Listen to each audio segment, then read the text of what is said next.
selalu baru tiap hari. Kasih Tuhan Yesus kalahkan takutmu, kasih-Nya sungguh hebat. Oke, kita menyanyikan lagu ini dari awal sama-sama lagi ya semuanya. Siap? Siap. Oke, katakan haleluya, haleluya. Ku rasakan kasih Tuhan. Haleluya, haleluya. Ku rasakan kebaikannya. Kasih Tuhan Yesus tak berkesudahan, selalu baru tiap hari.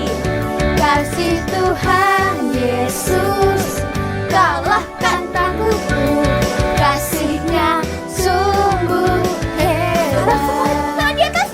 Kasih Tuhan Yesus, bagaimana suaranya? Tak berkesudahan, selalu baru tiap hari. Coba lebih keras lagi. Kasih Tuhan Yesus kalahkan takutmu, kasih-Nya sungguh hebat. Oke, sambil lompat ya semuanya. Tuhan Yesus tak berkesudahan, selalu baru tiap hari. Kasih Tuhan Yesus kalahkan takutmu, kasih-Nya sungguh hebat. Coba bikin hatinya yang besar. Kasih-Nya sungguh hebat. Sekali lagi sambil lompat ya. Kasih-Nya sungguh hebat. Oke, coba ya, sekarang ikutin gerakannya Kak Dominic. Oke, keren sekali. Coba Kak Vika.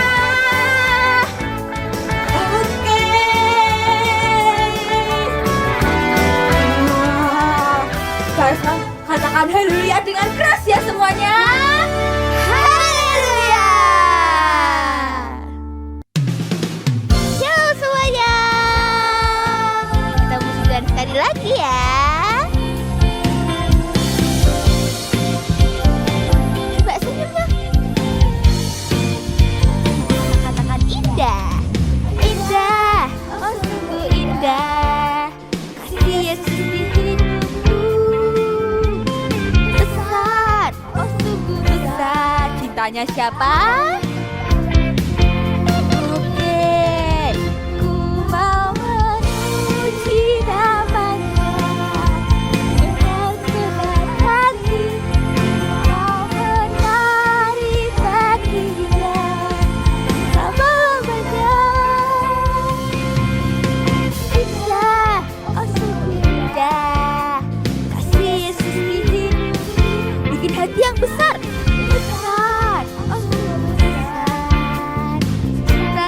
Padaku, ku mau memuji nama-Nya dengan segenap hati, ku mau menari bagi-Nya selama-lamanya. Siap nyanyi lebih lagi ya. Indah, oh sungguh indah, kasih Yesus di hidupku. Katakan besar.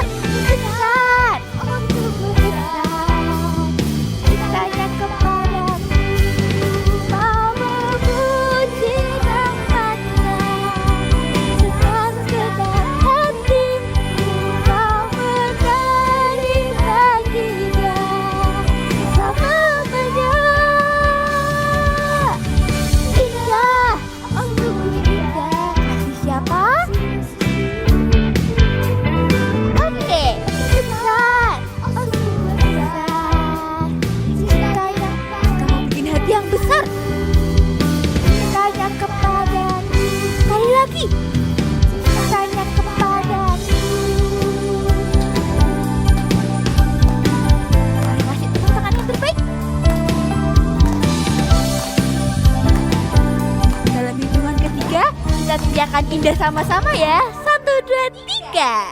Indah. Oke adik-adik, tadi kita sudah bersemangat, kita sudah memuji Tuhan sama-sama. Sekarang kalian minta biar kita sungguh-sungguh berdoa, lipat tangannya, tutup matanya. Kita mau datang ke Tuhan, kita mau minta agar Roh Kudus hadir dalam hidup kita.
mendengarkan firman-Mu.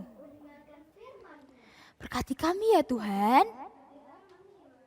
Bersihkan hati kami, supaya kami dapat menangkap apa isi firman-Mu. Berkati kami juga, supaya kami tidak hanya menjadi pendengar, tapi menjadi pelaku firman-Mu. Terima kasih ya Tuhan. Kami sudah berdoa dan mengucap syukur. Yang sudah siap semuanya katakan amin. Shalom adik-adik Joel Kids. Nah, hari ini ketemu dengan Kak Sherly yang akan menyampaikan firman Tuhan. Nah, sebelum Kak Sherly sampaikan firman Tuhan, Kak Sherly mau ingetin adik-adik dulu nih. Bulan ini, bulan Juli, kita belajar tentang seorang pribadi yang sangat dekat sekali dengan hidup kita, adik-adik. Betul? Siapa itu? Iya betul, Roh Kudus. Di minggu pertama kita sudah belajar mengenal Tuhan Roh Kudus sebagai Roh kebenaran. Dan di minggu kedua kita sama-sama belajar mengenal pribadi Roh Kudus sebagai pengajar. Dan minggu lalu bersama dengan Kak Yosua kita juga sama-sama nih mengenal pribadi Roh Kudus sebagai sahabat yang dekat dengan kita. Dan di hari ini bersama dengan Kak Sherly kita juga mau mengenal pribadi Roh Kudus lebih lagi adik-adik. Dan kali ini kita mau belajar tentang Roh Kudus sebagai roh yang memerdekakan. Nah, adik-adik, yuk semuanya sama-sama sikap duduk yang baik, mendengarkan yang baik. Kita mau fokus ya. Arahkan mata kalian di layar handphone atau TV kalian. Kita mau sama-sama fokus mendengarkan firman Tuhan. Sekarang coba siapkan Alkitab kalian adik-adik. Kak Sherly beri waktu untuk adik-adik cari Alkitabnya, ambil Alkitabnya, dibuka ya sama-sama di Roma 8 ayat 2. Sekali lagi, Roma 8 ayat 2. Yuk, buka. Sudah ketemu? Kak Sherly baca ya untuk adik-adik semua. Roma 8 ayat 2. Roh yang memberi hidup telah memerdekakan kamu dalam Kristus dari hukum dosa dan hukum maut. Sekali lagi ya. Roh yang memberi hidup telah memerdekakan kamu dalam Kristus dari hukum dosa dan hukum maut. Kita mau loncat dulu adik-adik ke Roma 8 ayat 1. Kita buka di atasnya ayat yang tadi kita baca ya. Di Roma 8 ayat 1 berkata, demikianlah sekarang tidak ada lagi penghukuman bagi mereka yang ada di dalam Kristus Yesus. Nah, ayat ini itu berkata adik-adik bahwa orang-orang yang di dalam Kristus Yesus itu melalui Tuhan Roh Kudus, melalui Roh Kudus, manusia bisa dibebaskan dari hukum dosa dan kematian. Dan untuk memperoleh hidup yang kekal di dalam Kristus. Merdeka itu artinya apa sih, Kak? Adik-adik pasti sering dengar ya, merdeka. Ingat, setiap tahun di tanggal 17 Agustus kita memperingati bangsa Indonesia ini memperingatinya sebagai Hari Kemerdekaan, Hari Merdeka. Ya kan? Jadi adik-adik bangsa Indonesia itu memperingati hari di mana bangsa Indonesia ini dibebaskan dari penjajahan dari bangsa yang lain. Nah itu adik-adik. Nah untuk kita merdeka ini artinya adalah bebas dari belenggu, bebas dari keterikatan atau ketergantungan kita akan terhadap sesuatu. Jadi kita terbebas, nggak ada yang mengikat, nggak ada yang membuat kita ini bergantung adik-adik. Nah, itu adik-adik.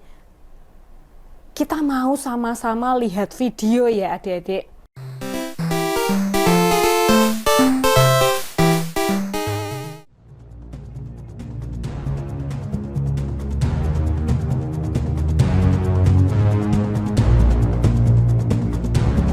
Aquina, ayo baca Alkitab.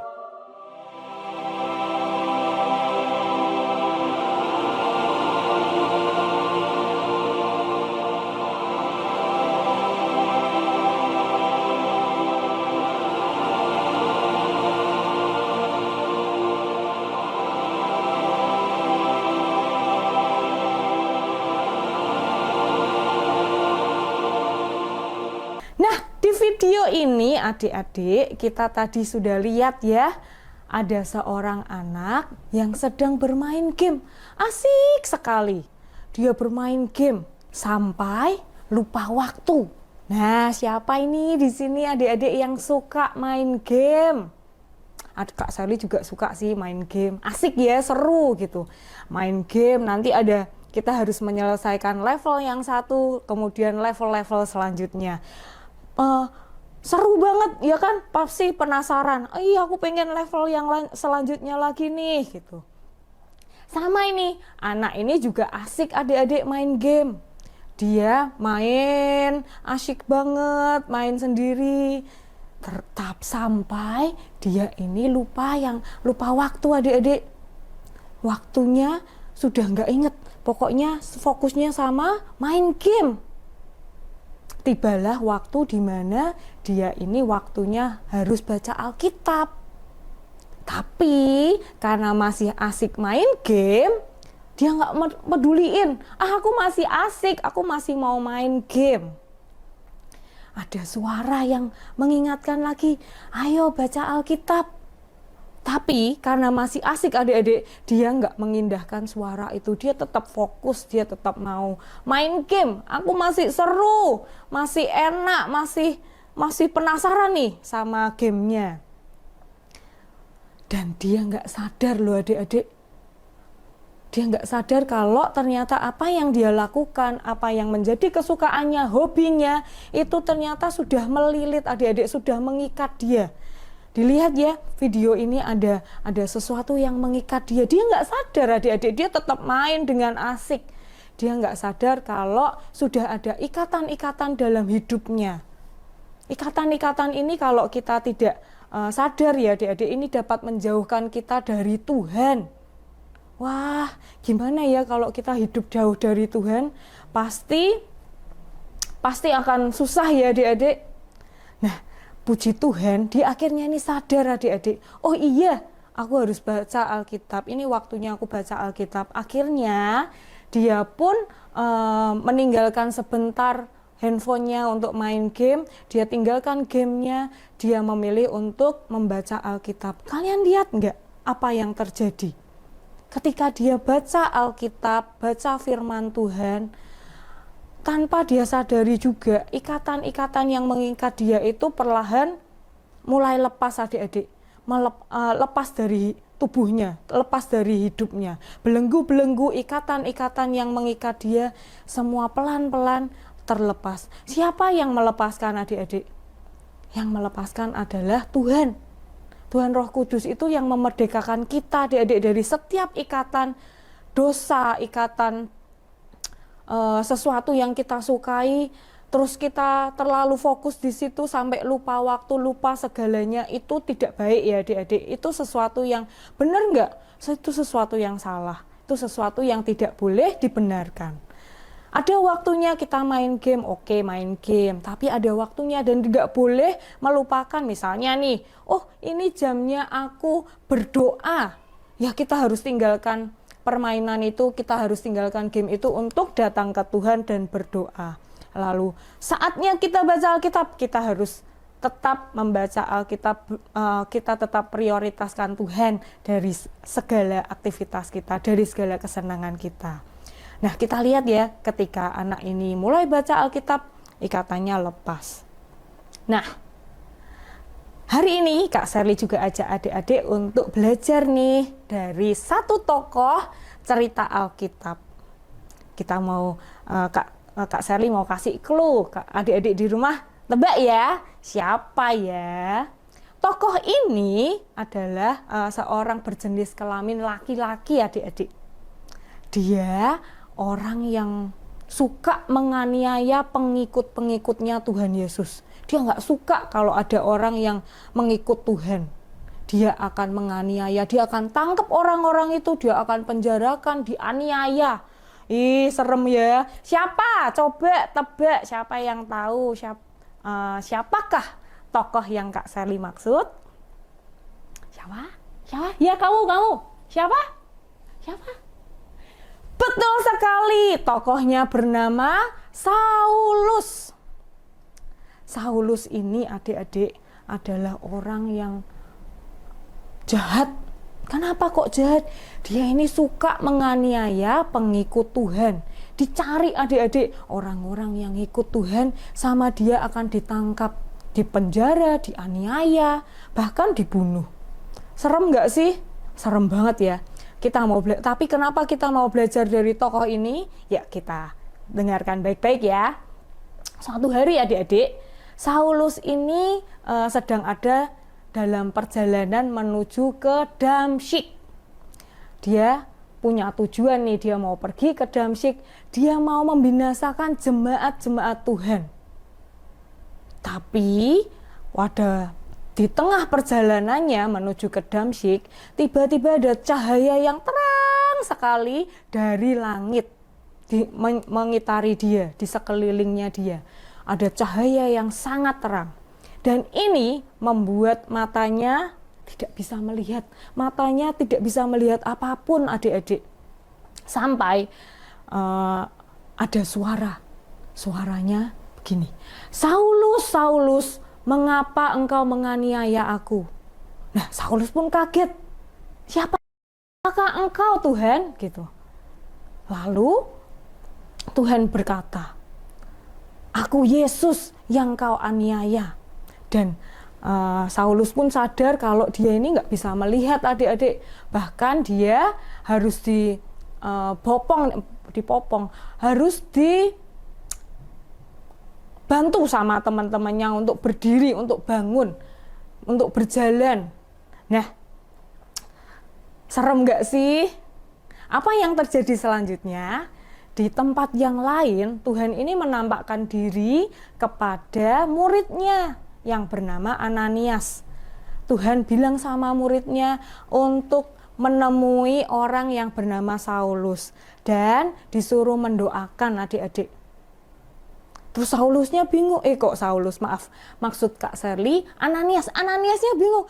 Ini kan orang jahat Tuhan, aku nggak mau. Tapi Tuhan berkata sama Ananias, orang ini adalah orang yang aku pilih untuk jadi alatku. Jadi Tuhan itu punya rencana atas dirinya Saulus, orang yang jahat ini. Lalu singkat cerita, Ananias pun taat sama Tuhan. Dia datang mencari Saulus, menemui Saulus. Lalu Ananias pun mendoakan Saulus seperti yang disuruh sama Tuhan. Kita baca sama-sama ya adik-adik. Coba adik-adik buka di Kisah Para Rasul pasal 9 ayat 17. Kisah Para Rasul 9 ayat 17. Nah, ayat ini mengatakan adik-adik, nanti kalian baca sendiri ya, Kak Sherly ambil intinya. Jadi di ayat ini berkata, Ananias ini kan menumpangkan tangan di atasnya Saulus. Dia tuh berkata sama Saulus, Tuhan Yesus itu menyuruhku datang kepadamu. Jadi Tuhan Yesus menyuruh Ananias untuk datang kepada Saulus supaya Saulus ini dapat melihat lagi. Dan penuh dengan Roh Kudus, ini harus digarisbawahi, penuh dengan Roh Kudus. Dan sejak saat itu adik-adik, matanya Saulus ini seperti ada selubung yang terbuka, matanya bisa melihat lagi adik-adik. Dan Paulus pun bertobat. Paulus menjadi setelah bisa melihat lagi, dia pun dibaptis. Namanya diganti menjadi Paulus. Dan kita tahu semua ya, Paulus ini jadi muridnya Tuhan yang keren banget.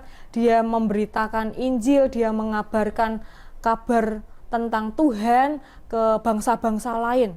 Bahkan dia harus mengalami penderitaan di dalam perjalanannya, tapi dia tetap semangat, dia tetap kuat, dia tetap ikut Tuhan sampai akhir hidupnya. Dia menulis banyak surat, dia menulis banyak Injil.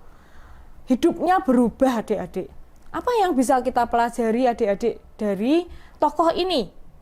Saulus itu orang yang berdosa, orang yang jahat banget, ya kan? Membunuh, menganiaya murid Tuhan. Tapi anehnya Tuhan ini justru memakai Saulus yang berdosa ini adik-adik. Dia punya rencana yang besar buat hidupnya. Dia pakai orang yang jahat ini, adik-adik. Tuhan punya rencana, Tuhan mau pakai orang ini sebagai alatnya Tuhan. Nah, siapa di sini adik-adik yang merasa, Kak, hidupku tuh banyak banget dosanya, banyak banget aku tuh melakukan kesalahan. Dan itu aku tuh takut datang ke Tuhan, kan aku ini berdosa. Kak Sally juga pernah mengalami seperti itu, adik-adik. Ketika Kak Sally tahu Kak Sally ini hidupnya tidak benar, hidupnya berdosa, Kak Sally itu takut untuk datang ke Tuhan. Kenapa? Aku tuh merasa tidak layak.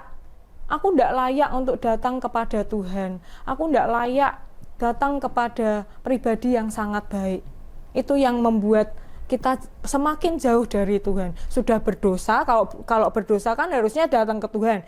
Justru kayak semakin kita merasa tidak layak, kita menjauhkan diri dari Tuhan. Tuhannya sedih apa senang, adik-adik? Tuhan sedih. Kenapa? Tuhan itu punya kasih yang begitu besar. Tuhan tahu kok Saulus itu jahat. Saulus ini berdosa. Tapi Tuhan punya kasih yang sangat besar, jauh melebihi besarnya dosanya si Saulus. Akhirnya ketika Saulus berjumpa dengan Tuhan, perjumpaan pribadi dengan Tuhan, itu hidupnya berubah. Sama seperti kita, adik-adik, ketika kita merasa tidak layak, itu adalah justru saat yang paling tepat untuk kita berbalik ketemu sama Tuhan. Tuhan itu menantikan kedatangan kita, adik-adik. Tuhan menantikan kita ini balik kepadanya. Tuhan rindu untuk memerdekakan kita dari setiap dosa, dari setiap kesalahan kita, dari setiap belenggu. Ikatan kita, apa yang kita suka ini loh yang mengikat kita, yang menjauhkan diri kita dari Tuhan. Nah, ingat ya pesan Kak Sally hari ini, ketika kita merasa berdosa, merasa bersalah, kita justru harus datang kepada Tuhan. Karena perjumpaan dengan Tuhan itu yang mengubahkan semuanya. Kita harus tambah rajin baca Alkitab, adik-adik, tambah rajin berdoa, ketemu sama Tuhan. Karena firman Tuhan itu bisa membersihkan kita dari dosa, membebaskan kita dari setiap belenggu dosa kita. Nah, begitu aja adik-adik cerita firman hari ini. Kita mau berdoa sama-sama yuk. Semua adik-adik Kak Sally ajak untuk angkat tangannya. Kita mau terima berkat yang terbaik. Kita mau datang kepada Tuhan. Bapa, di dalam nama Tuhan Yesus kami datang kepadamu Tuhan. Tuhan, terima kasih untuk kehadiran-Mu di tengah-tengah kami. Kami bersyukur Tuhan kalau hari ini kami boleh belajar Tuhan tentang pribadi Tuhan Roh Kudus lebih lagi sebagai pribadi yang memerdekakan kami Tuhan dari setiap belenggu, dari setiap ikatan, dari setiap dosa dan kesalahan yang kami lakukan Tuhan. Biar semua yang kami dengar hari ini Tuhan, setiap firman yang sudah dibagikan seperti benih yang sangat subur, yang dapat bertumbuh, berakar kuat, dan berbuah lebat dalam hati kami. Terima kasih Tuhan, kami serahkan Tuhan semua yang kami kerjakan, semua pendidikan kami Tuhan, semua keluarga kami, semua hidup kami ada di dalam perlindungan Tuhan yang sempurna. Tuhan berkati dengan semua yang terbaik, apapun Tuhan yang sudah Kau sediakan buat hidup kami, buat keluarga kami terima dengan utuh Tuhan. Tidak ada yang tercecer Tuhan, karena ada penyertaan-Mu di dalam hidup kami. Terima kasih Tuhan, ajari kami lebih lagi untuk mengenal pribadi-Mu Tuhan. Kau yang bertahta Tuhan, Kau yang beracara di dalam setiap hidup kami, hari demi hari. Terima kasih Tuhan, biar penyertaan-Mu selalu ada di dalam hidup kami. Kami terima semua yang terbaik, semua yang dari Tuhan. Di dalam nama Tuhan Yesus, semua adik-adik yang sudah berdoa dan mengucap syukur katakan, amin. Sampai jumpa minggu depan adik-adik. Bye-bye. Nah, kita sudah sampai di akhir ibadah online hari ini adik-adik. Sekarang Kak Sally ajak adik-adik untuk angkat tangannya, kita mau terima berkat yang terbaik dari Tuhan. Ambil sikap yang terbaik adik-adik, berikan kepada Tuhan waktu ini untuk kita datang kepada Tuhan. Bapa, di dalam nama Tuhan Yesus, kami datang kepadamu. Terima kasih Tuhan buat kehadiran-Mu di tengah-tengah kami. Terima kasih, kami bersyukur hari ini Tuhan, kalau kami boleh mengenal, belajar untuk mengenal pribadi Roh Kudus lebih lagi, sebagai pribadi yang memerdekakan kami dari setiap dosa kami, setiap belenggu, setiap ikatan yang mengikat hidup kami. Terima kasih Tuhan, biar apa yang kami dengar hari ini, biar setiap benih firman yang sudah dibagikan, seperti benih yang bertumbuh subur di dalam hati kami Tuhan. Bertumbuh, berakar kuat, dan berbuah lebat di dalam hidup kami. Terima kasih Tuhan, kami mengucap syukur buat kebaikan-Mu Tuhan. Kami berdoa buat adik-adik Joel Kids dimanapun adik-adik berada. Tuhan memberkati dengan semua yang terbaik. Berkati semua yang kami kerjakan Tuhan. Hidup kami dan keluarga kami semua ada di dalam perlindungan Tuhan yang sempurna. Tuhan memberkati dengan semua yang sudah Tuhan tetapkan dalam hidup kami, dan buat setiap kami anak-anak-Mu ini dapat mengenal Engkau Tuhan, berjalan bersama-Mu hari demi hari. Ada penyertaan Tuhan dimanapun kami berada, kemanapun kami melangkah, Tuhan selalu menyertai. Terima kasih Tuhan buat kasih sayang-Mu, buat penyertaan Tuhan Roh Kudus yang ada di dalam hidup kami, sampai Engkau menjemput kami di awan-awan. Di dalam nama Tuhan Yesus, semua adik-adik yang sudah berdoa dan mengucap syukur, semua katakan amin. Sampai jumpa minggu depan adik-adik. Bye-bye.